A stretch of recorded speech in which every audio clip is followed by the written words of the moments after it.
Salut les Vatosokos, j'espère que tout le monde se porte bien. On se retrouve pour une nouvelle vidéo sur le Paris Saint-Germain, même s'il n'y a pas de match en ce moment. On se retrouve pour quelques sujets que je voulais aborder, des sujets qu'on parle dans les médias, dans les réseaux sociaux, tout ça. On va parler de la soi-disant potentielle vente, enfin une partie vente du Paris Saint-Germain, 10%, je crois, un truc comme ça. Nasser ouvre les portes. Alors déjà, je tiens à dire qu'on a quand même proposé 4 milliards d'euros pour l'achat du PSG. Quelqu'un a proposé à Nasser et à l'émir 4 milliards d'euros pour racheter le PSG. Donc si le PSG serait vendu, il aurait été racheté par un milliardaire ou une association qui est bourrée de thunes. Donc le projet n'aurait pas changé, n'aurait pas baissé de volume en termes de financement. Voilà. Mais le Nasser a dit que le PSG n'était pas à vendre, mais qu'il serait prêt à vendre une petite partie du PSG, 10%. Ça déjà, ça ferme la gueule à ceux qui disaient que après la Coupe du Monde au Qatar, l'émir allait vendre le Paris Saint-Germain. Non, il ne l'a pas vendu. Je parle surtout aux Marseillais qui ouvrent trop leur gueule, voilà, qui ouvrent même leur gueule en disant que l'équipe du Qatar a perdu, voilà, votre équipe est nulle. En fait, ils comparent l'équipe nationale du Qatar à l'équipe du Paris Saint-Germain. Voilà, déjà là, tu vois le niveau de QI, tu vois. Après, t'en as d'autres qui disent ouais, maintenant je comprends pourquoi le Qatar a acheté le PSG. En fait, ils ont acheté un club sans âme comme leur équipe nationale. Mais en fait, vous les Marseillais, vous n'avez rien d'autre à grignoter. Vous êtes obligés de grignoter les restes de ce qu'on laisse. C'est-à-dire que, voilà, même un chien n'en voudrait pas. Tu vois ce que je veux dire? Même un chien affamé, même un pitbull affamé n'en voudrait pas des restes, de ces restes-là, tellement ils sont pourris. Mais les mecs, sans les connaître, arrêtez d'ouvrir vos gueules pour rien, vous êtes ridicules. En fait, vous passez pour des idiots, pour des incultes, pour des mecs sans cerveau, des mecs qui ont un QI. Je sais même pas, il y a même pas un animal qui a un QI aussi bas, parce que j'allais dire un exemple d'animal, mais même les animaux sont plus intelligents que vous. Tu vois ce que je veux dire? Même les chèvres, qu'on vous appelle les chèvres, même les chèvres sont les vraies chèvres sont plus intelligentes que vous. Tu vois? Parce que elles, au moins, elles donnent du lait. Tu vois ce que je veux dire? Voilà, ils font du fromage. D'ailleurs, j'adore le fromage de chèvre, entre parenthèses, mais ça, c'est un petit détail. Voilà, en tout cas, moi, vous les Marseillais, parlez de votre étoile en plastique chromé, hein, et puis fermez vos gueules. Laissez le Paris Saint-Germain tranquille, putain, sans déconner. Est-ce que vous me voyez, moi, parler tous les jours de Marseille? Je sais pas quoi, je m'en bats les couilles de Marseille, frère. Tu peux pas savoir comment je m'en bats les couilles de votre club. Tu vois ce que je veux dire? Ben, je vais pas passer ma vie à parler de Marseille, je sais pas quoi, je m'en bats les couilles de votre club de merde. Alors, vous êtes juste des haineux, c'est tout, des haineux, voilà, parce que personne veut racheter votre club. Il y a eu des milliardaires qui ont essayé de racheter votre club, personne n'en a voulu, tellement il est naze. Enfin bref, bon, je vais pas faire ma vidéo sur les Marseillais. Maintenant, revenons sur ce que je voulais. Donc, le Qatar, l'émir, le Nasser serait prêt à céder 10% du PSG. Bon, est-ce une bonne ou mauvaise idée? Oui et non. Oui, c'est une mauvaise idée parce qu'on ne sait pas qui va racheter les 10% et après, quelqu'un qui a 10% peut emmerder les autres juste parce qu'ils veulent pas vendre ceci ou cela. Tu vois, donc à moins qu'il y ait des clauses sur les contrats qu'ils vont faire. Et oui, c'est une bonne idée parce qu'en même temps, si un jour l'émir et Nasser s'en vont, il y aura toujours ce potentiel acheteur qui peut racheter tout le reste du club et revenir comme il est en ce moment, c'est-à-dire avec une puissance financière énorme. Il faut bien comprendre que le PSG n'est plus le PSG d'avant. Le PSG maintenant, c'est une entreprise qui vaut des milliards. L'émir avait acheté le PSG pour 75 millions d'euros. Maintenant, elle en vaut, vous vous rendez compte, il voulait acheter pour 4 milliards. Donc, vous vous rendez compte comment ça pèse lourd sur la balance, le PSG maintenant. Tu vois, même si on n'a pas gagné de Coupe d'Europe, même si on n'a pas gagné de Ligue des Champions, tu vois, c'est une entreprise qui vaut des milliards. C'est que le PSG est connu dans le monde entier, dans les 4 coins du monde. Tu vois, même s'il y a des nœuds qui vont pas l'admettre. Mais le PSG aujourd'hui, en termes de marketing, en termes sportifs, on peut dire que les Qataris n'ont pas réussi encore jusqu'à maintenant. Mais en termes de marketing, les mecs, ils ont réussi. Ils ont réussi à tout exploser. Tu vois ce que je veux dire? Voilà. Donc, ouais, voilà, c'est une bonne idée dans un sens, dans un autre, non. Dites-moi en commentaire ce que vous en pensez, vous, de ce rachat. Peut-être, c'est pas encore, il n'y a encore rien de sûr, hein, de 10% du Paris Saint-Germain. Maintenant, parlons de l'autre sujet qui s'appelle le Parc des Princes et un nouveau stade. Alors, ça fait déjà un moment qu'on parle de nouveau stade pour le Paris Saint-Germain. J'en avais déjà parlé sur d'autres vidéos. Nasser a dit, le PSG mérite un meilleur stade. quand il dit un meilleur stade, ça veut pas dire qu'il dénigre le Parc des Princes, que j'en vois déjà qui disent ouais, Nasser il dit que le Parc des Princes c'est pourri, je sais pas quoi. Non, il a pas dit ça. Il a juste dit qu'il mérite un stade dans le sens plus grand. C'est ce qu'il a voulu dire. Déjà, ça fait plusieurs années que l'émir et Nasser veulent racheter le Parc des Princes. Et la mairie de Paris, hein, Hidalgo, pour ne citer qu'elle, c'est pas qu'elle refuse, ils en demandent trop.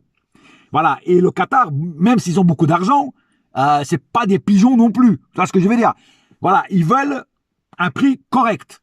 Sauf que Hidalgo et la mairie de Paris veulent des prix, je sais pas quel prix c'est, mais apparemment c'est un prix exorbitant. Voilà. Donc, ils pensent faire un autre stade ou alors carrément racheter le Stade de France, tu vois? Parce que le Stade de France, n'oublions pas que c'est 80 000 places, c'est quand même autre chose.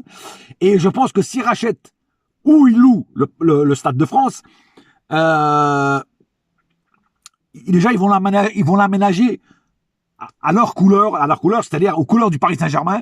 Ils vont changer la pelouse, évidemment, ils vont faire une pelouse comme celle du Parc des Princes, nickel, parce que celle du Stade de France actuellement, on va dire, elle laisse à désirer. Hein. Il y a quand même des mottes de terre. On va dire, c'est pas excellent ce terrain. On va dire ça comme ça. Donc, le jardinier anglais va venir faire ces petits trucs, ces petites tours de magie sur cette pelouse et il mettra un tapis vert comme il y a au Parc des Princes. Après, oui, ils vont l'aménager, ils vont foutre des cabines, ils vont foutre, comme il y a là, des cabines VIP, enfin, ils vont tout faire, ils vont tout déplacer au Stade de France. Est-ce une bonne ou mauvaise idée? Est-ce que je suis contre ou pas? Alors ça, je sais que ça divise pas mal de supporters parce que le Parc des Princes, c'est la maison du Paris Saint-Germain, ça l'a toujours été et ça le restera toujours. Même si un jour le PSG se déplace au Stade de France ou ils construisent un autre stade, ça restera toujours le stade emblématique du Paris Saint-Germain. Il y a des clubs, très grands clubs, Arsenal, Benfica, qui ont changé de stade pour avoir un autre stade plus grand. Le Benfica a même détruit son ancien stade pour reconstruire un nouveau stade. Et n'oublions pas que le stade qu'ils avaient avant, le Benfica, c'était un stade de 120 000 places. C'était le stade le plus grand d'Europe à l'époque. 120 000 places. On rigole plus là, tu vois ce que je veux dire. Et maintenant, ils ont fait un stade un peu plus modeste de 60 000 places. Voilà. Et c'est vrai que le Parc des Princes, quand tu regardes bien, 45 000 places, un peu plus de 45 000 places, c'est vrai que c'est limite, short. Voilà. Et c'est vrai que le Paris Saint-Germain, comme dit Nasser, mériterait un stade beaucoup plus grand, beaucoup plus, à l'image de sa grandeur et à l'image du projet qu'ils ont monté avec le Paris Saint-Germain. Et moi, je suis d'accord, même si j'adore le Parc des Princes, même si c'est un stade magnifique, à un moment ou à un autre, il faut évoluer avec son temps. Il faut évoluer, il faut voir le futur. Tu vois? Et peut-être que le futur du Paris Saint-Germain se dessine ailleurs qu'au Parc des Princes. Se dessine dans un nouveau stade ou au Stade de France aménagé aux couleurs du Paris Saint-Germain. Voilà. Moi, je suis pas contre un nouveau stade ou un stade où le Stade de France serait aménagé aux couleurs du Paris Saint-Germain. Tant que c'est notre stade et qu'on s'y sent bien, pas de problème. Tu vois ce que je veux dire? Et on pourrait même laisser le Parc des Princes aux féminines. Tu vois ce que je veux dire? Voilà l'idée. Après, voilà, alors je sais qu'il y en a qui ne seront pas d'accord parce qu'il y a toujours des puristes et des gens qui, non, on touche pas au Parc des Princes et tout, machin, tout. Ok, on touche pas au Parc des Princes, mais alors, si vous voulez que le Paris Saint-Germain soit encore plus grand qu'il ne l'est, il faut aussi un grand stade à l'image du club. Voilà. Et moi, je suis pas contre ça. Je suis plutôt pour ou un nouveau stade, construire un nouveau stade, ou je sais pas encore, peut-être à côté du centre d'entraînement qu'ils sont en train de faire, magnifique aussi d'ailleurs, hein, très grand, très moderne. Ou alors acheter le Stade de France et en faire un stade qui explose tout, quoi. Tu vois ce que je veux dire? Voilà. Donc, je sais que les avis vont être partagés. Certains seront d'accord avec moi, d'autres seront contre de ce que j'ai dit. Ils diront non, t'es fou, machin. Tu peux pas dire ça comme supporter parisien, surtout un supporter lambda comme toi, tu peux pas dire ça. Mais à un moment ou à un autre, il faut vivre avec son temps. C'est comme j'ai dit, le futur, que nous réserve-t-il? Comme dirait NTM à une certaine époque, le futur, c'est aussi un grand aménagement, un grand stade avec un grand public et encore plus de supporters parce qu'il faut pas oublier qu'il y a de plus en plus de supporters parisiens. La nouvelle génération et tout ça, même s'il y a beaucoup de footix dans le lot, tu vois, mais ils occupent quand même des places. Ils payent leurs billets, leurs billets pour aller voir les matchs. Même les footix payent leurs billets pour aller au match, pour aller au stade voir le match, les matchs du Paris Saint-Germain. Donc, il y a de plus en plus de supporters et c'est vrai que le Parc des Princes, il est petit. Voilà. Comparé à d'autres stades, il est petit. Voilà. Après, moi, je te dirais, On peut aussi garder le Parc des Princes, comme j'avais dit dans une de mes vidéos, et l'agrandir, c'est-à-dire mettre des trucs par-dessus. Tu vois ce que je veux dire? Voilà.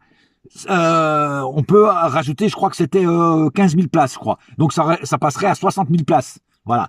Ouais, 60 000 places, c'est correct. Après, il faut voir aussi, bon après, il y a les meilleurs ingénieurs qui vont venir étudier ça. Après, mais bon, pour que ça se fasse ça aussi, il faut que la mairie et les Qataris soient d'accord sur un prix pour racheter le Parc des Princes. Voilà. Parce que si la mairie se cantonne à rester sur ses positions, à dire non, on veut ça et c'est ça ou rien, les Qataris ils vont pas avoir de la patience comment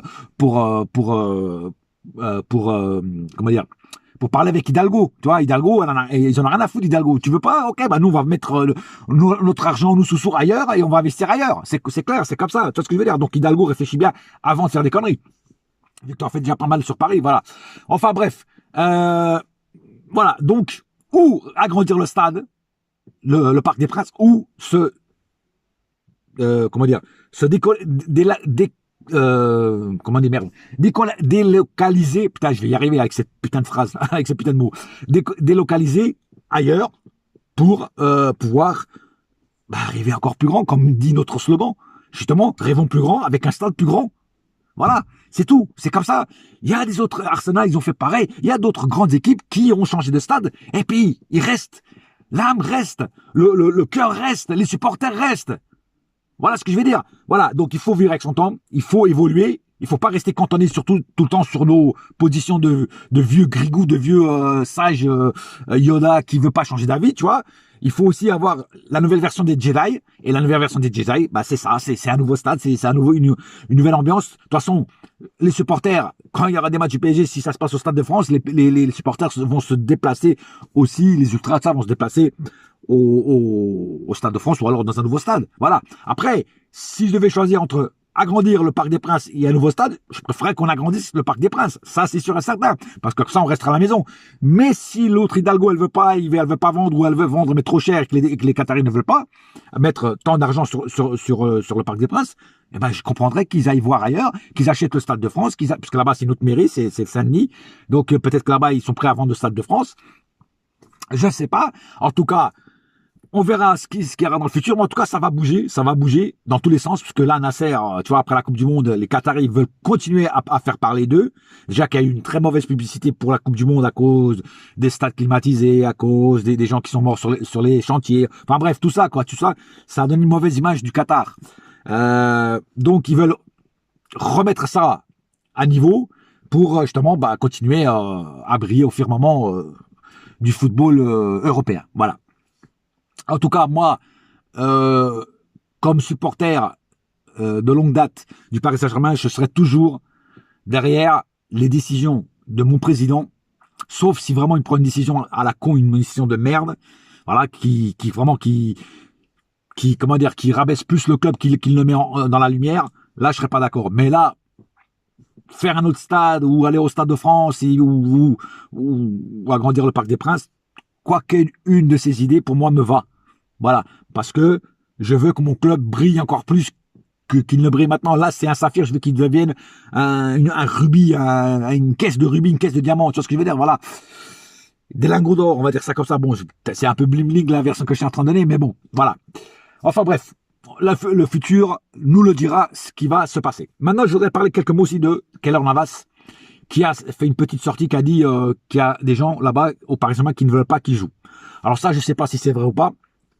Moi, tout ce que je sais, c'est que c'est vrai que Galtier déconne un peu avec lui. Parce que c'est vrai que, ok, Donnarumma titulaire, Navas 2, pas de problème. Il l'a accepté, Navas, d'ailleurs, sinon il serait parti du club. Mais je pense quand même que Galtier, sur les petits matchs, avec d'autres petites équipes comme ça, comme, je sais pas, comme Nantes, Clermont, enfin Nantes, c'est pas une petite équipe, mais bon, je veux dire, d'un niveau plus bas, voilà, Nantes, Clermont, enfin tout ça, toi, c'est toutes ces équipes-là comme ça, sans manquer de respect à ces équipes, pourraient faire jouer Navas. Voilà, de temps en temps, un petit match, tiens, Navas, vas-y, c'est toi aujourd'hui. Donnarumma, il ferait même pas la gueule, il dirait, ok, on va laisser jouer un match, pas de problème. Je pense qu'il aurait pu faire ça depuis le début de la saison. Je pense que là, il est en train de nous perdre Navas, il est en train de nous mettre Navas, pas de mauvaise humeur, mais c'est pas la mauvaise humeur que je dis, c'est contre le Paris Saint-Germain, et ça, c'est jamais bon. Tu vois ce que je veux dire, c'est jamais bon. Moi, je pense qu'il aurait dû le faire jouer quelques matchs. On va voir s'il va le faire jouer en Coupe de France. J'espère qu'il va le faire jouer au moins en Coupe de France. Tu vois, tous les matchs de la Coupe de France. Je pense que Navas le mériterait. Voilà, au moins les matchs de Coupe de France. Ça a toujours été fait comme ça. Coupe de France, Coupe de la Ligue, c'était le deuxième gardien. Donc, j'espère qu'il le fera jouer au moins la Coupe de la Ligue n'existe plus, donc au moins la Coupe de France.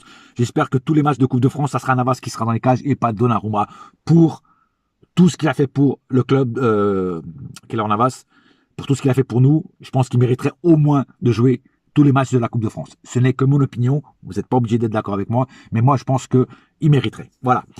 Sur ce, j'ai pas plus à dire pour l'instant. Voilà les petits sujets chauds du moment. Là, le mondial se suit. Les grandes équipes, les grandes nations ne sont plus des grandes nations parce qu'elles se prennent, pas débranlées, mais elles perdent contre des nations qu'on n'attendait pas. L'Allemagne vient de perdre contre le Japon 2-1. L'Argentine a perdu aussi contre l'Arabie Saoudite sur le même score 2-1. Donc, où sont les grandes nations? Je crois que c'est la revanche des petites nations qui maintenant prennent le dessus. Voilà. Et c'est aussi bien. De temps en temps, il faut aussi que ce soit les petites nations qui gagnent. Voilà. Voilà. En tout cas, que le meilleur gagne. Et on verra ce qui se passe aussi au mondial. Sur ce, un seul cœur, un seul club, c'est Paris ma gueule. Yes, my friend. Et la saga continue. Allez, bouya!